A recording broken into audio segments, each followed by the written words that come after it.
Hello. പിന്നെ ഞാനൊരു ചാനലിൽ നിന്നാണേ, ഞാനൊരു ചോദ്യം ചോദിച്ചു കഴിഞ്ഞാൽ നിങ്ങൾ അതിന് കറക്റ്റ് ആൻസർ പറയുകയാണെങ്കിൽ ക്യാഷ് പ്രൈസ് ആണ് സമ്മാനമായിട്ട് നൽകുക. ആ, ബസ്സുമായി ബന്ധപ്പെട്ടിട്ടുള്ള കാര്യമാണ്. വെറുതെ കിട്ടണ ക്യാഷ് പ്രൈസ് കളയാൻ നിൽക്കണ്ട. ആ, പെട്ടെന്നാവും.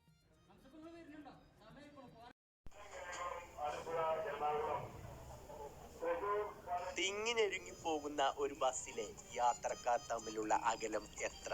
കുറച്ച് ടഫായിട്ടുള്ള ചോദ്യമാണ്. 3 ഓപ്ഷൻ ഉണ്ട്.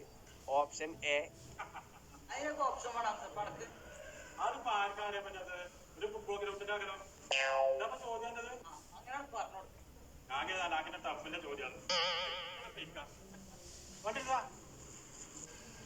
ഈ സമ്മാനം തന്നെ വെച്ചോ.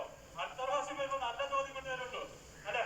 9 മണിക്ക് കോയമ്പത്തൂരേക്ക് പുറപ്പെടുന്ന ഞാൻ ചിരിച്ചു.